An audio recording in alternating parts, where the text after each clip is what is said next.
नमस्कार। आजिर recipe हेउची fish curry.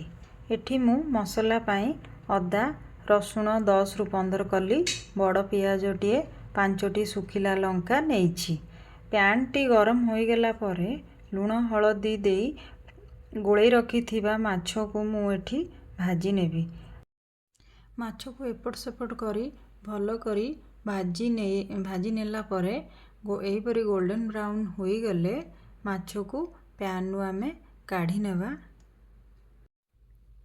रखी थिबा अन्य माछो को मध्य मु एही परी भाजी नेबी। एपटे अलगा एक पैन रे सोरिष तेल पकाउछि। तेलटी गरम होई गेला परे सेतिरे तेजपत्र देई काटी रखी थिबा आलू को पकाई आलू गोल्डन कलर होई गेला पर्यंत आलू को मु एठी भाजी नेबी। आलू गोल्डन कलर होई गले सेतिरे बाटी रखी थिबा मसला को पकाई सेतिरे लूण हळदी गोटे बड़ टमाटो देई मसला को 5 रु 7 मिनिट पर्यंत कसी सेतिरे धनिया पाउडर जीरा पाउडर चिली पाउडर केवल कलर पाई आगरू मु 4 रु 5टी सुखिला लंका मसला रे ऑलरेडी मु बाटी देइछि।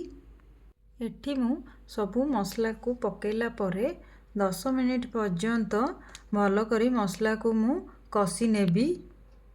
मसला टी कसी होई गेला परे सेतिरे गरम पानी देई तरकारी को मु आउ थरे 5 रु 10 मिनिट पर्यंत फुटाई नेबी।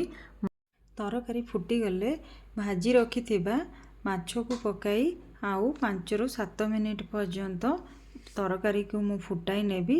लास्ट रे गरम मसला पकाई 1 मिनिट पर्यंत फुटाई गैस रो फ्लेम को बंद करी दबा। एबे हमरो माछो तरकारी टी प्रस्तुत।